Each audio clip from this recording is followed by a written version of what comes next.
Hello friend, this is Alpana Singh. तो चलिए friend, देखिए आज हम फिर से आप सभी लोगों के लिए यूपी ट्रिपल एससी पेट 2023 के लिए जीएस के टॉप 50 क्वेश्चंस लेकर के आए हैं, जो आप सभी लोगों के लिए बेहद इंपॉर्टेंट है। ओके फ्रेंड्स, तो चलिए फटाफट से जो लोग अभी तक हमारे चैनल को लाइक एंड सब्सक्राइब नहीं किए वो लोग कर लीजिए।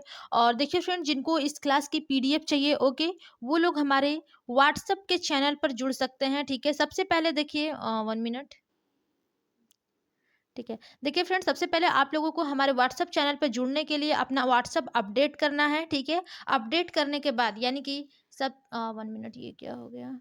ठीक है, देखिए सबसे पहले आप लोग हमारे चैनल को सॉरी अपने व्हाट्सएप को अपडेट करेंगे। उसके बाद हमने अपने जो लिंक है, ठीक है, वो हम अपने कम्युनिटी पर पोस्ट कर दिए हैं, यानी कि जो हमारे यूट्यूब चैनल है, ठीक है, जहाँ पर डेली क्वेश्चन पोस्ट किए जाते हैं और आप लोग डेली क्विज भी खेल सकते हैं, क्योंकि हम डेली क्वेश्चन 5-6 के लगभग क्वेश्चन डेली ही पोस्ट करते हैं फ्रेंड्स। ठीक है, तो वहाँ से जा करके आप लोग लिंक पे यानी कि टच करिएगा, वहाँ से आप लोगों को व्हाट्सएप चैनल हमारा मिल जाएगा। ठीक है, तो चलिए फ्रेंड्स, फटाफट से हम लोग अपने क्वेश्चन को देखेंगे और देखते हैं हमारा पहला क्वेश्चन क्या है आज के यूपी ट्रिपल एससी पेट में। ओके, तो देखिए सबसे पहला क्वेश्चन है कि ईसा पूर्व 483 में प्रथम बौद्ध संगीति राजगृह में हुई, यानी कि ठीक है, तो जो देखिए जो प्रथम बौद्ध संगीति राजगृह में हुई थी, ठीक है, इसकी अध्यक्षता किसने किया। ठीक है, मोगलीपुत्र तीस, दूसरा ऑप्शन है महाकश्यप, तीसरा है वसुमित्र और चौथा है महासंघिक। ठीक है, तो यहाँ पर देखिए फ्रेंड, जो राइट ऑप्शन आपका बनेगा वो हो जाएगा महाकश्यप। ठीक है,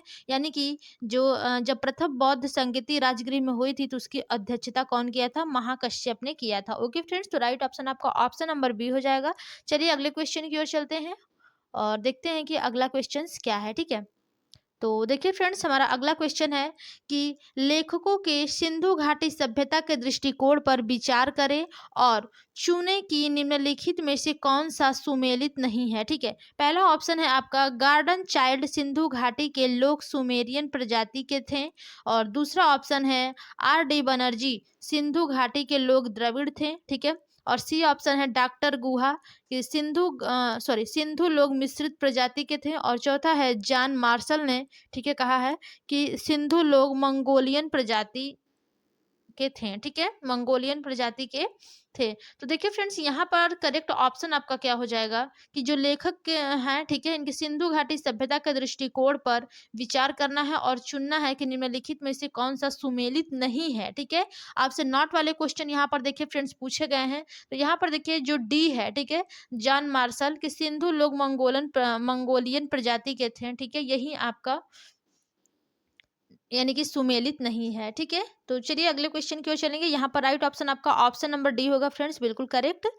और देखिए हमारा अगला क्वेश्चन है कि किसने बंगाल में स्थायी बंदोबस्त की शुरुआत की। ठीक है, Lord Curzon, Lord William Bentinck, Lord Dalhousie, Lord Cornwallis. ठीक है, तो देखिए फ्रेंड्स, किसने बंगाल में स्थायी बंदोबस्त की शुरुआत की थी। तो यहाँ पर राइट ऑप्शन हो जाएगा आपका लॉर्ड कार्नवालिस। ठीक है, यानी कि ऑप्शन नंबर डी जो है वो बिल्कुल करेक्ट होगा।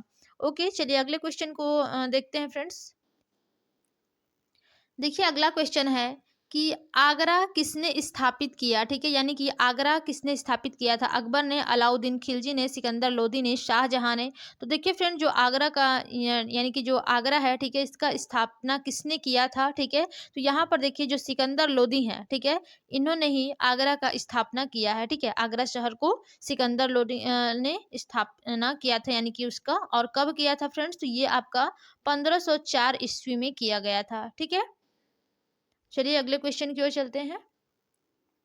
देखिए क्वेश्चन है कि पानीपत का तीसरा युद्ध लड़ा गया 1761, 1526, 1556 और 1739। तो देखिए फ्रेंड, जो पानीपत का तीसरा युद्ध लड़ा गया है वो कब लड़ा गया था, तो वो आपका 14 जनवरी 1961 को लड़ा गया था। ठीक है, देखिए पहला युद्ध कब लड़ा गया था फ्रेंड्स, तो वो आपका 1526 में था। ठीक है, और जो दूसरा है वो आपका 1556 में है, और जो तीसरा था वो आपका 1761 में था।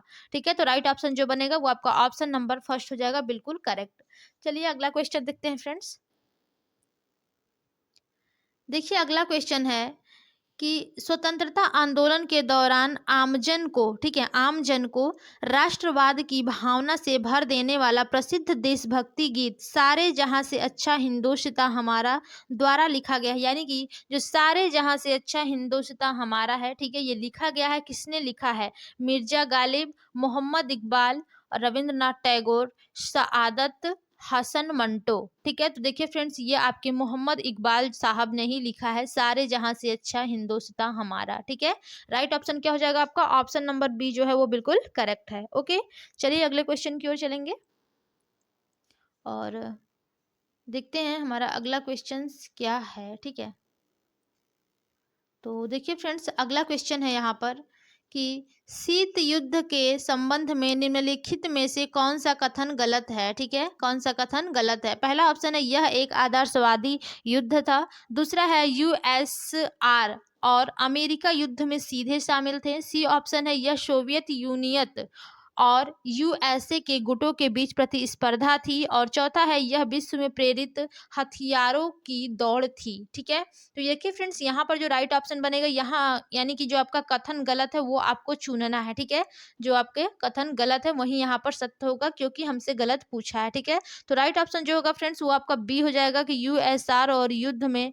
सॉरी, अमेरिका के युद्ध में शामिल थे। ठीक है, यही आपका कथन सबसे गलत है। ठीक है, तो राइट ऑप्शन जो होगा वो आपका ऑप्शन नंबर बी बिल्कुल करेक्ट होगा। चलिए अगले क्वेश्चन की ओर चलेंगे फ्रेंड्स। देखिए अगला क्वेश्चन है कि 1888 ईस्वी में इलाहाबाद में आयोजित हुए भारतीय राष्ट्रीय कांग्रेस के चौथे अधिवेशन में प्रतिनिधि के रूप में भाग लिया था। पहला ऑप्शन है लाला सुल्तान सिंह, दूसरा है बलदेव सिंह, तीसरा ऑप्शन है लाला लाजपत राय और चौथा है इनमें से कोई नहीं। तो देखिए फ्रेंड्स, यहाँ पर जो सबसे करेक्ट ऑप्शन होगा कि जो राष्ट्रीय कांग्रेस के चौथे अधिवेशन में प्रतिनिधि के रूप में भाग लिया था, ठीक है, वो कौन था? तो वो आपके लाला लाजपत राय थे। ठीक है फ्रेंड्स, यहाँ पर आपका ऑप्शन नंबर सी जो है वो बिल्कुल करेक्ट होगा। चलिए अगला क्वेश्चन देखते हैं क्या है। तो देखिए अब हमारा अगला क्वेश्चन है कि भारत छोड़ो आंदोलन के दौरान किसे हीरोइन ऑफ 1942 की उपाधि दी गई थी? ठीक है, तो ये क्वेश्चन, सॉरी, ऑप्शन है सरोजनी नायडू, एनी बेसेंट, अरोड़ा आसफ अली, कस्तूरबा गांधी। तो देखिए फ्रेंड, जो भारत छोड़ो आंदोलन के दौरान किसे हीरोइन ऑफ 1942 की उपाधि दी गई थी, तो यहाँ पर आपका राइट ऑप्शन बनेगा friends option number C, Arora Asaf Ali को हीरोइन ऑफ 1942 की उपाधि दी गई थी। ठीक है, अरोड़ा आसफ अली को। ओके फ्रेंड्स, चलिए बिल्कुल करेक्ट है। और कब देखिए ये दिया गया था? 1942, तो ये आपका है 8 अगस्त। ठीक है, चलिए अगले क्वेश्चन की ओर चलते हैं। देखिए अगला क्वेश्चन है आपका कि वर्ष 1929 लाहौर कांग्रेस सत्र के बारे में निम्नलिखित कथनों पर विचार करें। ठीक है, पहला ऑप्शन है इसकी अध्यक्षता नेहरू द्वारा की गई थी, यानी कि जो लाहौर कांग्रेस सत्र था, ठीक है, 1929 का, उसके बारे में है। पहला ऑप्शन कि इसकी अध्यक्षता नेहरू द्वारा की गई। दूसरा है इसमें पूर्ण स्वराज या पूर्ण स्वतंत्रता की घोषणा की गई। ठीक है, और अगला ऑप्शन है, देखिए यहाँ पर तीसरा ऑप्शन है, ठीक है, कि इसे 26 जनवरी 1930 को स्वतंत्रता दिवस के रूप में मनाने का निर्णय लिया। ठीक है, और चौथा है गांधी जी ने करो या मरो का आह्वान किया। तो देखिए आपसे क्वेश्चन फिर लास्ट में पूछा गया है कि उपरोक्त में से कौन सा या फिर कौन से कथन सही हैं। ठीक है, तो देखिए फ्रेंड्स, यहाँ पर जो राइट ऑप्शन आपका बन जाएगा वो क्या हो जाएगा? 1 मिनट, हम लोग पहले क्वेश्चन को एक बार देख लेते हैं। ठीक है, यहाँ पर, तो देखिए फ्रेंड्स, यहाँ पर जो सबसे करेक्ट ऑप्शन है, ठीक है, तो देखिए जो यहाँ पर पहला ऑप्शन दिया गया था, ठीक है, तो ये तो बिल्कुल सही था कि इसकी अध्यक्षता जो है वो नेहरू ने किया था। ठीक है, यानी कि जब लाहौर कांग्रेस सत्र हुआ था, ठीक है, उस टाइम 1929 में, तो उसकी जो अध्यक्षता थी वो नेहरू ने किया था। और जो दूसरा ऑप्शन है कि इसमें पूर्ण स्वराज या पूर्ण स्वतंत्रता की घोषणा की गई थी, ये भी देखिए जो पूर्ण स्वराज है, ठीक है, ये नेहरू द्वारा किया गया था। ठीक है, पूर्ण स्वराज, तो ये भी बिल्कुल करेक्ट होगा फ्रेंड्स। और देखिए जो यहाँ पर ऑप्शन नंबर थर्ड है, ठीक है, क्या है? ऑप्शन नंबर थर्ड है कि इसने 26 जनवरी 1930 को स्वतंत्रता दिवस के रूप में मनाने का निर्णय लिया, जो कि बिल्कुल करेक्ट है। ओके फ्रेंड्स, तो यहाँ पर देखिए 1 2 3 तीनों सही है, बल्कि ये जो है महात्मा गांधी ने करो या मरो का आह्वान दिया, बिल्कुल नहीं, यहाँ पर उन्होंने नारा दिया था। ठीक है, तो जो राइट ऑप्शन बनेगा फ्रेंड्स वो आपका 1 2 और 3 बिल्कुल करेक्ट है। ठीक है, चलिए अगले क्वेश्चन की ओर चलेंगे और देखेंगे कि क्या है। देखिए अगला क्वेश्चन है कि वायुमंडल की परत कहाँ विद्युत चालकता होती है? ठीक है, सॉरी, वायुमंडल की परत जहां विद्युत चालकता होती है। समताप मंडल, क्षोभ मंडल, आयन मंडल, मध्य मंडल। तो देखिए फ्रेंड्स, जहां पर वायुमंडल की परत, ठीक है, जिसमें विद्युत चालकता होती है, ठीक है, वो किसमें होती है, तो वो आपके आयन मंडल में होती है।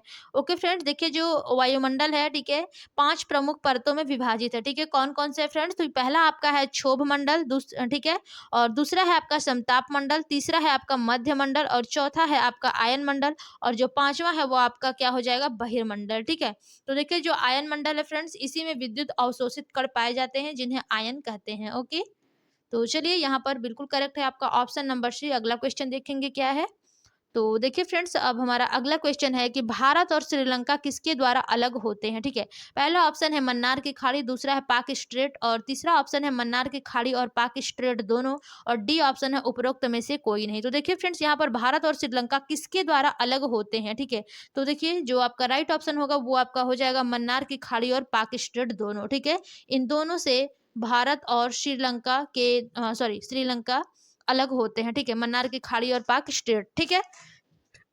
चलिए अगले क्वेश्चन की ओर चलेंगे फ्रेंड्स। यहाँ पर ऑप्शन नंबर सी बिल्कुल करेक्ट था। देखिए अगला क्वेश्चन है कि निम्नलिखित में से कौन सी नदी प्रणाली भारत के 10% क्षेत्र को आवृत करने वाली दूसरी सबसे बड़ी घाटी है, ठीक है। यानी कि जो नदी है, ठीक है, यानी कि कौन सी नदी प्रणाली भारत के 10% क्षेत्र को आवृत करने वाली दूसरी सबसे बड़ी घाटी है।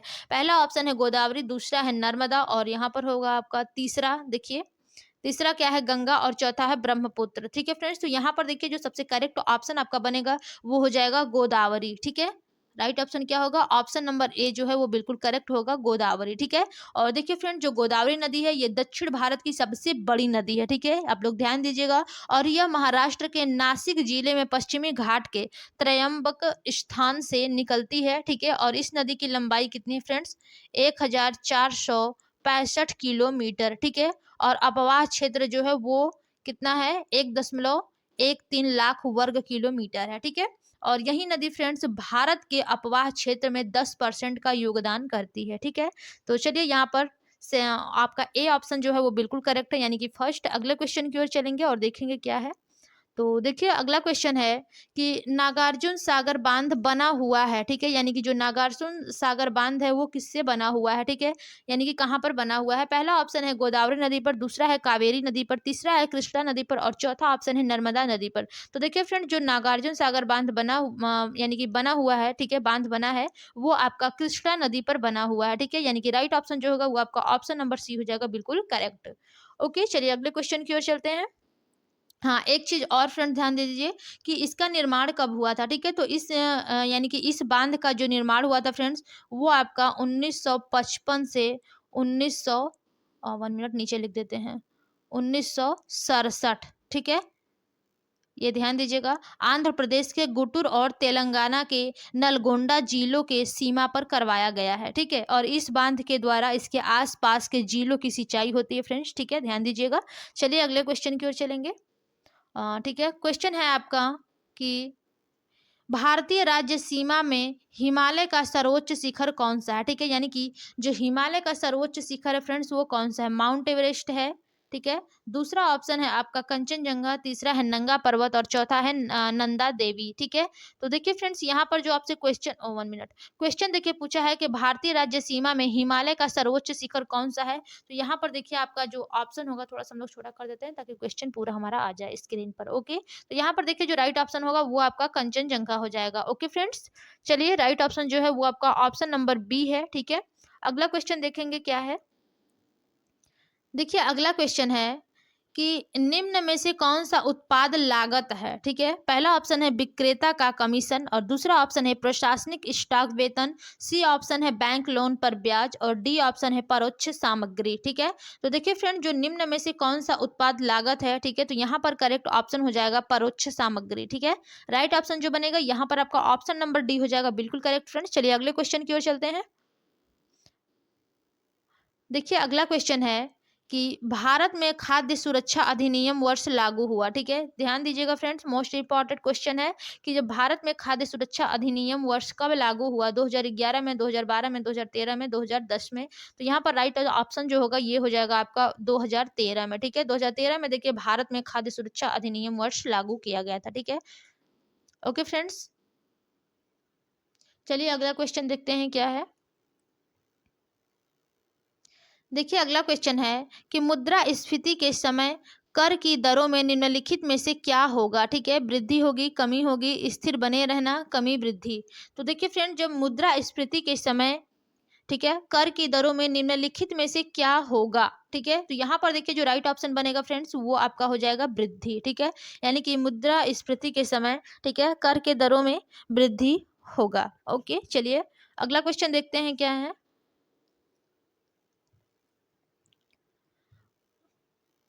देखिए फ्रेंड्स, अगला क्वेश्चन है कि जनसंख्या का सिद्धांत निम्न में से किस अर्थशास्त्री ने दिया? ठीक है, यानी कि जो जो जनसंख्या का सिद्धांत है, ठीक है, किस अर्थशास्त्री ने दिया है? पहला ऑप्शन है आपका एडम स्मिथ, दूसरा है डेविड रिकार्डो, और तीसरा ऑप्शन है रॉबर्ट माल्थस, और चौथा है आपका अल्फ्रेड मार्शल। ओके फ्रेंड्स, तो देखिए यहाँ पर जो सबसे करेक्ट ऑप्शन बनेगा वो हो जाएगा आपका रॉबर्ट माल्थस, ठीक है, यानी कि जो ऑप्शन सी है बिल्कुल करेक्ट होगा फ्रेंड्स। इन्होंने ही देखिए जनसंख्या का सिद्धांत, ठीक है, दिया है। Okay, Robert Malthus. ओके, चलिए अगले क्वेश्चन की ओर चलते हैं।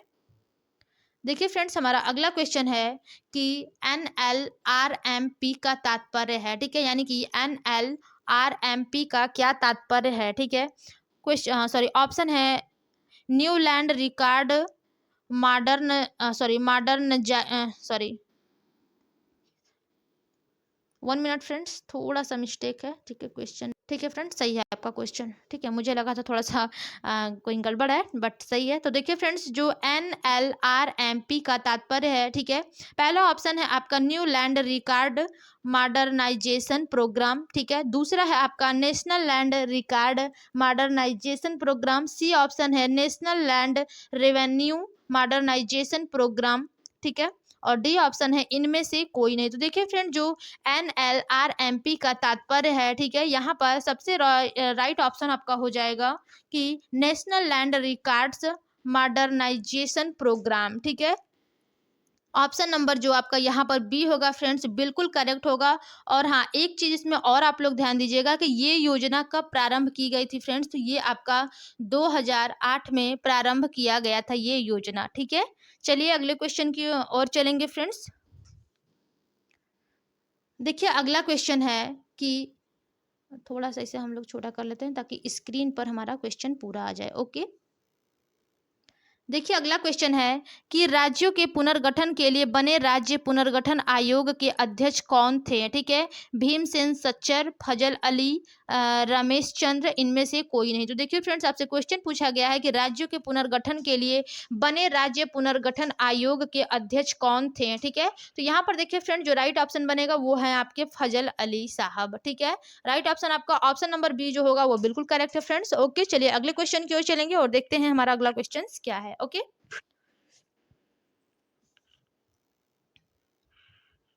देखिए अगला क्वेश्चन है फ्रेंड्स कि नागरिक चार्टर में क्या शामिल है? ठीक है, यानी कि जो नागरिक चार्टर है, ठीक है, उसमें क्या शामिल है? पहला ऑप्शन है प्रासंगिक कार्यालय का नाम, फीस का विवरण, प्रस्तुत किए जाने वाले दस्तावेज, ठीक है, और बी ऑप्शन है कार्यक्रम का विवरण, सी ऑप्शन है प्रस्तावित बजट के दस्तावेज, और चौथा है आपका खाता संबंधित सामग्री। ओके, तो देखिए फ्रेंड्स, यहाँ पर जो बिल्कुल करेक्ट ऑप्शन होगा कि नागरिक चार्टर में क्या शामिल है, तो वो आपका है प्रासंगिक कार्यालय का नाम, फीस का विवरण, प्रस्तुत किए जाने वाले दस्तावेज। ओके फ्रेंड्स, तो राइट ऑप्शन जो होगा वो आपका ऑप्शन नंबर ए हो जाएगा बिल्कुल करेक्ट। चलिए अगले क्वेश्चन की ओर चलते हैं। देखिए अगला क्वेश्चन है फ्रेंड्स कि लोकसभा के स्पीकर के चुनाव की तिथि द्वारा सॉरी, क्वेश्चन क्या है कि लोकसभा के स्पीकर के चुनाव की तिथि, ठीक है, द्वारा निर्धारित की जाती है। पहला ऑप्शन है प्रोटेम स्पीकर, दूसरा है राज्यसभा अध्यक्ष, तीसरा है संसदीय मामलों के मंत्री, और चौथा है इनमें से कोई नहीं। ठीक है, यानी कि जो लोकसभा स्पीकर के चुनाव की तिथि होती है फ्रेंड्स, ठीक है, वो किसके द्वारा निर्धारित की जाती है? ठीक है, तो यहाँ पर देखिए जो इसका राइट ऑप्शन होगा वो क्या हो जाएगा, यानी कि जो आपके लोकसभा के स्पीकर या फिर अध्यक्ष के चुनाव की तिथि होती है फ्रेंड्स, ठीक है, वो देखिए निर्धारित नहीं होती है, पहले ही हम आप लोगों को बता दे रहे हैं, ठीक है। जो आपका लोकसभा अध्यक्ष का चुनाव होता है या फिर जो चुनावी प्रक्रिया के बाद लोकसभा के निर्वाचित सदस्य में से ही किया जाता है, ठीक है। और जो लोकसभा का अध्यक्ष कार्यकाल होता है फ्रेंड्स, वो 5 वर्ष का होता है, ठीक है। तो यहाँ पर देखिए इसमें कोई तिथि नहीं होती है, तो यहाँ पर क्या हो जाएगा, इनमें से कोई नहीं। ओके। और एक चीज और ध्यान दे दीजिए फ्रेंड्स कि लोकसभा के पहले अध्यक्ष कौन थे, तो वो आपके जीवी मावलंकर थे, ठीक है।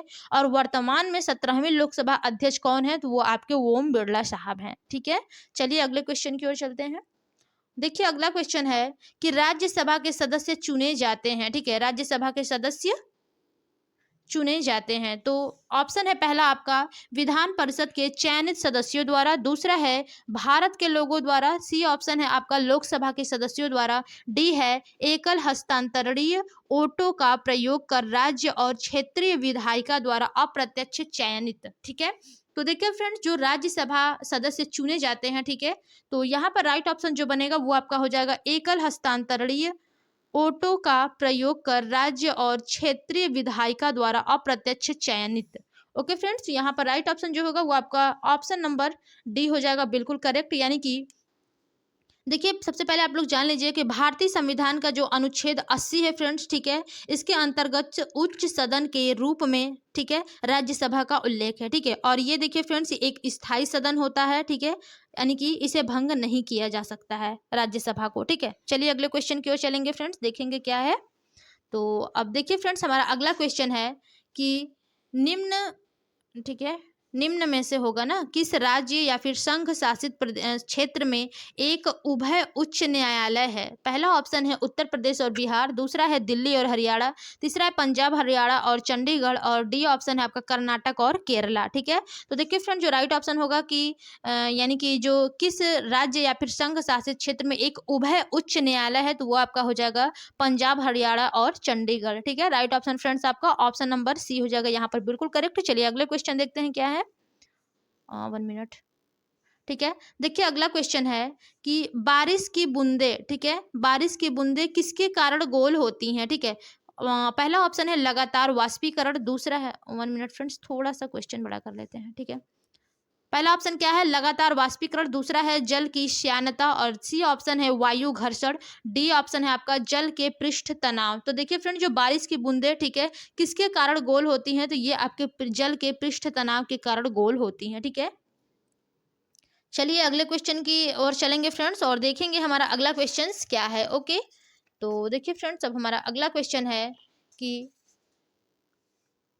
गुप्त ऊष्मा को मापा जाता है, ठीक है, यानी कि जो गुप्त ऊष्मा होता है फ्रेंड्स उसको किस में मापा जाता है, ठीक है। जूल प्रति किलोग्राम में, जूल प्रति ग्राम में, डिग्री सेल्सियस में, किलोग्राम प्रति सेंटीमीटर में, ठीक है। तो देखिए फ्रेंड जो गुप्त ऊष्मा को मापा जाता है ये आपका जूल प्रति किलोग्राम में मापा जाता है, ठीक है। तो राइट ऑप्शन हो जाएगा आपका ऑप्शन नंबर ए, बिल्कुल करेक्ट। चलिए अगले क्वेश्चन की ओर चलते हैं फ्रेंड्स और देखेंगे हमारा क्वेश्चन क्या है। ओके, तो देखिए क्वेश्चन है कि जब बेकिंग सोडा को जल में गर्म 1 मिनट फिर से, देखिए जब बेकिंग सोडा को जल में गर्म किया जाता है या मिलाया जाता है तो बनता है, ठीक है, क्या बनेगा आपका, एच बनेगा, ओजी बनेगा या फिर CO2 बनेगा या फिर CO बनेगा, ठीक है। तो देखिए फ्रेंड्स यहाँ पर जब बेकिंग सोडा को जल में गर्म किया जाता है, ठीक है, या फिर मिलाया जाता है तो क्या बनता है, तो वो आपका, ठीक है, CO2 बनता है, ठीक है। चलिए अगला क्वेश्चन देखेंगे फ्रेंड्स, यहाँ पर राइट ऑप्शन आपका डी हो जाएगा, ठीक है। अगला क्वेश्चन है कि हाइड्रोजन परमाणु की परमाणविक त्रिज्या है, ठीक है, कितना होती है, 37 pm, 27 pm, 47 pm, 17 pm। तो यहाँ पर देखिए फ्रेंड्स सबसे करेक्ट ऑप्शन जो होगा वो आपका हो जाएगा 27 pm, ठीक है, यानी कि राइट ऑप्शन जो होगा वो आपका ऑप्शन नंबर बी बिल्कुल करेक्ट हो जाएगा। ओके, चलिए अगले क्वेश्चन की ओर चलते हैं और देखिए फ्रेंड्स हमारा क्वेश्चन है कि मानव हृदय के दाएं हिस्से में, ठीक है, मानव हृदय के दाएं हिस्से में पहला ऑप्शन है ऑक्सीजन युक्त रुधिर होता है, दूसरा है मिश्र रुधिर होता है, और सी ऑप्शन है डी ऑक्सीनेटेड रुधिर होता है, और चौथा है रुधिर नहीं होता है, ठीक है। तो देखिए फ्रेंड जो मानव हृदय के दाएं हिस्से में होता है वो क्या होता है, तो डी ऑक्सीजेनेटेड रुधिर होता है मानव हृदय के, ठीक है, यानी कि मानव हृदय का जो दायां हिस्सा होता है, ठीक है, उसमें अशुद्ध रुधिर तथा बाएं भाग में शुद्ध रुधिर होता है, ठीक है। तो यहाँ पर दाएं भाग में पूछा है हमसे, तो यहाँ पर क्या हो जाएगा, डीऑक्सीजनेटेड रुधिर होता है, ठीक है। चलिए अगले क्वेश्चन की ओर देखेंगे फ्रेंड्स, क्या है। तो देखिए फ्रेंड्स, अब हमारा अगला क्वेश्चन है कि देखते हैं क्या है। देखिए क्वेश्चन है कि फरवरी 2022 में भारत की स्वर कोकिला कही जाने वाली किस भारतीय पार्श्व गायिका का 92 वर्ष की आयु में निधन हो गया, ठीक है। स्वर कोकिला किसे कहा जाता है फ्रेंड्स, आप लोग को सभी को पता होगा। पहला ऑप्शन है लता मंगेशकर, दूसरा है आशा भोसले, तीसरा है बिरजू महाराज और चौथा इनमें से कोई नहीं। तो यहाँ पर देखिए जो स्वर कोकिला है फ्रेंड्स, ये है आपकी लता मंगेशकर, ठीक है। यानी कि राइट ऑप्शन आपका ए हो जाएगा। इनका 92 वर्ष की आयु में निधन हो गया था, ठीक है, 2022 में, ठीक है। तो आप लोग ध्यान दीजिएगा कि स्वर कोकिला किसके यानी कि किसे जाना जाता है, ठीक है। तो ये आपके लता मंगेशकर को जाना जाता है, ठीक है। चलिए अगला क्वेश्चन देखेंगे फ्रेंड्स, क्या है। तो देखिए अब हमारा यहाँ पर अगला क्वेश्चन, 1 मिनट, क्वेश्चन कुछ ज्यादा ही छोटे हो जा रहे हैं। देखिए क्वेश्चन है कि निम्न में से किस राज्य सरकार ने पहली बार अपनी वार्षिक वित्तीय योजना के हिस्से के रूप में बाल बजट पेश किया, ठीक है। पहला ऑप्शन है राजस्थान, दूसरा उत्तर प्रदेश, तीसरा है मध्य प्रदेश और चौथा है आपका कर्नाटक, ठीक है। तो यहाँ पर देखिए फ्रेंड, जो राइट ऑप्शन होगा वो आपका हो जाएगा ऑप्शन नंबर सी, मध्य प्रदेश, ठीक है। इन्होंने ही पहली बार वित्तीय योजना, ठीक है, वार्षिक वित्तीय योजना के हिस्से के रूप में बाल बजट पेश किया था, यानी कि मध्य प्रदेश जो है वो ऑप्शन नंबर सी बिल्कुल करेक्ट है फ्रेंड्स। चलिए अगले क्वेश्चन की ओर चलते हैं और देखेंगे क्वेश्चंस क्या है, ठीक है। देखिए क्वेश्चन है कि नेपाल की किस ट्रांसजेंडर कार्यकर्ता को प्रतिष्ठित इंटरनेशनल वुमेन ऑफ करेज पुरस्कार 2022 से सम्मानित किया गया है, ठीक है। पहला ऑप्शन है आपका भूमिका श्रेष्ठ, दूसरा है कोमल त्यागी, सी ऑप्शन है आपका भूमिका सचदेवा, ठीक है, और डी ऑप्शन है श्रेया अग्रवाल। तो देखिए फ्रेंड्स, यहाँ पर जो सबसे करेक्ट ऑप्शन आपका बनता है वो है आपका, यहाँ पर क्वेश्चन जो है वो हो जाएगा आपका भूमिका श्रेष्ठ, ठीक है। राइट ऑप्शन जो बनेगा फ्रेंड्स, ये देखिए जो नेपाल की ट्रांसजेंडर कार्यकर्ता भूमिका श्रेष्ठ को फ्रेंड्स प्रतिष्ठित इंटरनेशनल वुमेन ऑफ करेज पुरस्कार 2022 से सम्मानित किया गया है, ठीक है। चलिए अगले क्वेश्चन को देखेंगे। यहाँ पर ऑप्शन नंबर जो ए है फ्रेंड्स, फर्स्ट बिल्कुल करेक्ट है। अगला क्वेश्चन देखेंगे क्या है। तो देखिए फ्रेंड्स, यहाँ पर अगला क्वेश्चन है कि भारतीय रिजर्व बैंक आरबीआई के गवर्नर शक्तिकांत दास ने फीचर फोन के लिए किस यूपीआई आधारित पेमेंट प्रोजेक्ट को लॉन्च किया है, ठीक है। पहला ऑप्शन है यूपीआई 132 पे, ठीक है, यूपीआई 999 पे, एक यूपीआई 123 पे, यूपीआई 332 पे, ठीक है। तो यहाँ पर देखिए फ्रेंड, जो सबसे करेक्ट ऑप्शन होगा कि जो भारतीय रिजर्व बैंक आरबीआई, ठीक है, आरबीआई के जो गवर्नर हैं, ठीक है, शक्तिकांता दास फीचर फोन के लिए किस यूपीआई आधारित पेमेंट प्रोजेक्ट लॉन्च किया है फ्रेंड्स। तो यहाँ पर देखिए जो सबसे करेक्ट ऑप्शन बनेगा वो आपका हो जाएगा ऑप्शन नंबर सी, बिल्कुल करेक्ट हो जाएगा, यूपीआई 123 पे, ठीक है। यानी कि ऑप्शन नंबर सी जो है वो बिल्कुल करेक्ट है। ओके, चलिए अगले क्वेश्चन की ओर चलेंगे और देखते हैं क्या है। देखिए अगला क्वेश्चन है आपका कि यूरोपीय संघ, ठीक है, यूरोपीय संघ ने हाल ही में किस देश को शामिल करने की मंजूरी प्रदान की है। पहला ऑप्शन है उज्बेकिस्तान, दूसरा है जापान, तीसरा है चीन और चौथा है आपका यूक्रेन, ठीक है। तो देखिए फ्रेंड्स, यहाँ पर जो सबसे राइट ऑप्शन होगा वो आपका हो जाएगा यूक्रेन, ठीक है। यानी कि जो यूरोपीय संघ ने हाल ही में किस देश को शामिल करने की मंजूरी प्रदान की है, तो ये आपके यूक्रेन ने की है, ठीक है। यहाँ पर ऑप्शन नंबर डी हो जाएगा बिल्कुल करेक्ट फ्रेंड्स। चलिए अगले क्वेश्चन की ओर चलेंगे और देखते हैं अगला क्वेश्चन क्या है, ठीक है। देखिए अगला क्वेश्चन है कि विश्व उपभोक्ता अधिकार दिवस किस दिन मनाया जाता है। 15 मार्च, 12 अप्रैल, 3 मई, 21 जुलाई। तो यहाँ पर देखिए फ्रेंड, जो सबसे करेक्ट ऑप्शन होगा कि विश्व उपभोक्ता दिवस कब मनाया जाता है, ठीक है, यानी कि किस दिन, तो ये आपका 15 मार्च को मनाया जाता है। राइट ऑप्शन आपका ऑप्शन नंबर फर्स्ट हो जाएगा बिल्कुल करेक्ट। चलिए अगले क्वेश्चन की ओर चलते हैं। देखिए अगला क्वेश्चन है, क्वेश्चन थोड़े से लॉन्ग है फ्रेंड्स, ठीक है, क्वेश्चन लॉन्ग है तो हम लोग थोड़ा सा इसे छोटा कर लेंगे ताकि हमारा स्क्रीन पे सारे क्वेश्चंस आ जाएं, ठीक है। देखिए क्वेश्चन है आपका, इसलिए नेक्स्ट 2022 से संबंधित निम्न कथनों पर विचार कीजिए, ठीक है। पहला ऑप्शन है यह भारत व श्रीलंका के मध्य एक द्विपक्षीय समुद्री अभ्यास है, ठीक है। दूसरा ऑप्शन है इस अभ्यास का 9वां संस्करण 7 से 10 मार्च 2022 के मध्य विशाखापट्टनम में आयोजित हुआ। और तीसरा है कि इस अभ्यास की शुरुआत वर्ष 2012 में हुई थी। ठीक है, तो यहाँ पर आपको बताना है फ्रेंड्स कि उपरोक्त में से कौन सा कथन सही है। ठीक है, उपरोक्त में से कौन सा कथन सही है। ठीक है, एक और तीन, दो और तीन, एक और दो, ये सभी। ठीक है, तो आप सभी लोगों को यहाँ पर क्वेश्चन हमें बताना है कि कौन सा सही होगा। तो यहाँ पर देखिए फ्रेंड, जो राइट ऑप्शन होगा ये आपका ऑप्शन नंबर डी हो जाएगा, ये सभी। ठीक है, क्या हो जाएगा, ये सभी। बिल्कुल करेक्ट ऑप्शन होगा ऑप्शन नंबर डी फ्रेंड्स। चलिए अगले क्वेश्चन की ओर चलेंगे और देखेंगे हमारा अगला क्वेश्चन क्या है। ओके, तो देखिए अब अगला क्वेश्चन है कि महिला बाल विकास मंत्रालय द्वारा एक अभिनव अभियान कन्या शिक्षा प्रवेश उत्सव, ठीक है, को शिक्षा मंत्रालय व किसके सहयोग से शुरू किया गया है। पहला ऑप्शन है स्माइल फाउंडेशन, दूसरा है एनसीईआरटी, सी ऑप्शन है यूनिसेफ और चौथा है प्रथम एजुकेशन। तो देखिए फ्रेंड्स, यहाँ पर जो क्वेश्चन पूछा गया है उसका राइट ऑप्शन होगा यूनिसेफ के द्वारा। ठीक है, यानी कि जो महिला बाल विकास मंत्रालय द्वारा, ठीक है, एक योजना यानी कि अभियान चलाया गया है फ्रेंड्स, कन्या शिक्षा प्रवेश उत्सव। ठीक है, इसको शिक्षा मंत्रालय के द्वारा यानी कि शुरू किया गया है और इसका जो सहयोग है वो आपका यूनिसेफ दे रहा है। ठीक है, चलिए अगले क्वेश्चन की ओर चलेंगे फ्रेंड्स। देखिए अगला क्वेश्चन है हमारा कि सैयद मोदी इंटरनेशनल, ठीक है, सैयद मोदी इंटरनेशनल बैडमिंटन प्रतियोगिता 2022 में महिला एकल का खिताब किसने जीता। पहला ऑप्शन है मालविका बंसाड़े, ठीक है, दूसरा है पीवी संधू, तीसरा है अनुपमा उपाध्याय और चौथा है आपका इवगेनिया कोसेत्स्काया। ठीक है, कोसेत्स्काया।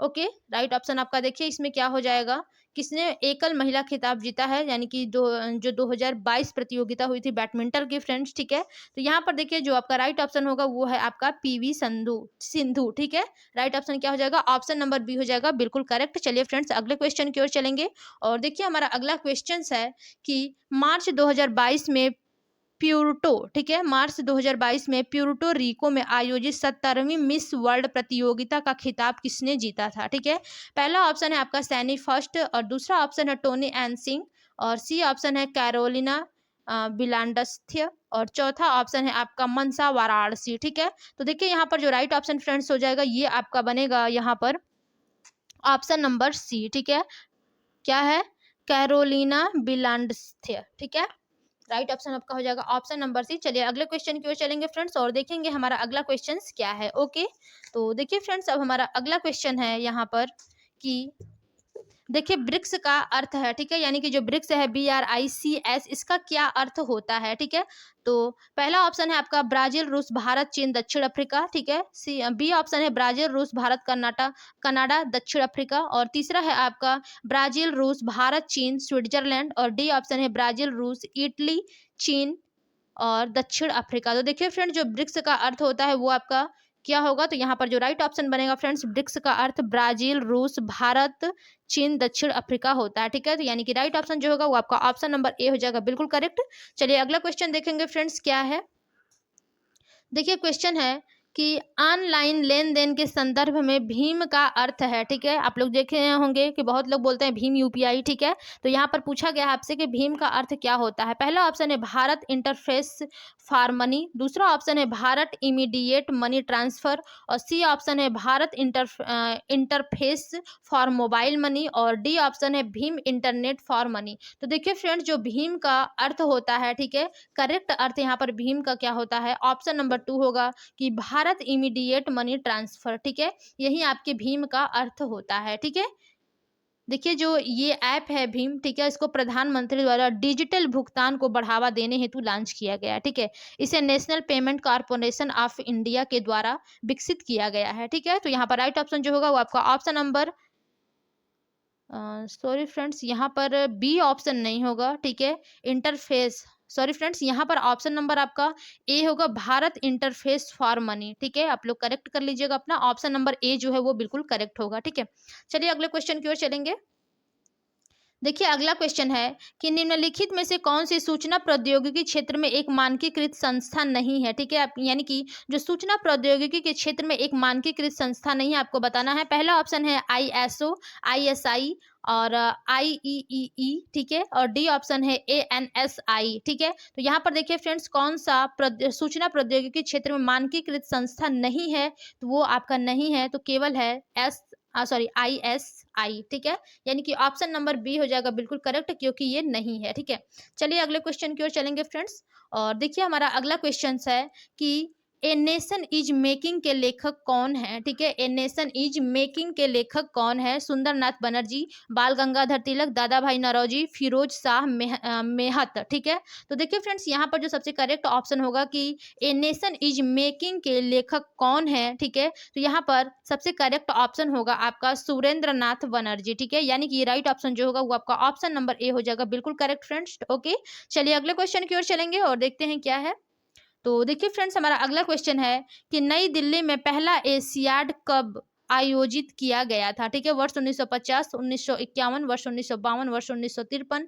तो देखिए फ्रेंड, जो नई दिल्ली में पहला एशियाड कब आयोजित किया गया था, ठीक है, तो ये आपका राइट ऑप्शन यहाँ पर हो जाएगा 1951 में आयोजित किया गया था पहला। ठीक है, तो राइट ऑप्शन जो बनेगा फ्रेंड्स, आपका ऑप्शन नंबर बी हो जाएगा बिल्कुल करेक्ट। चलिए अगले क्वेश्चन की ओर चलेंगे फ्रेंड्स, और फटाफट से हमने आप आज की टॉप 50 क्वेश्चन कंप्लीट करेंगे। ठीक है, देखिए क्वेश्चन है कि पहली क्लोन डॉली थी। ठीक है, पहली क्लोन डाली थी भेड़, बकरी, गाय, भैंस। ठीक है, तो कौन सी पहली क्लोन डॉली थी फ्रेंड्स? तो यहाँ पर राइट ऑप्शन जो बनेगा वो आपका हो जाएगा भेड़। ठीक है, देखिए विश्व में पहली क्लोन डॉली भेड़ थी। ठीक है, यह पहला स्तनपायी जीव था। ठीक है, जिसे दैहिका कोशिका से क्लेनिन द्वारा तैयार किया गया था। ठीक है, तो यहाँ पर राइट ऑप्शन जो बनेगा ये आपका ऑप्शन नंबर ए हो जाएगा भेड़। ओके, चलिए अगले क्वेश्चन की ओर चलेंगे फ्रेंड्स। अभी हमारे टॉप 4 क्वेश्चंस बचे हुए हैं। ठीक है, क्वेश्चन है कि भारत सरकार द्वारा दिया जाने वाला तृतीय उच्चतम नागरिक पुरस्कार कौन सा है? पहला ऑप्शन है, देखिए फ्रेंड्स, आपसे तृतीय पूछा गया है। ठीक है,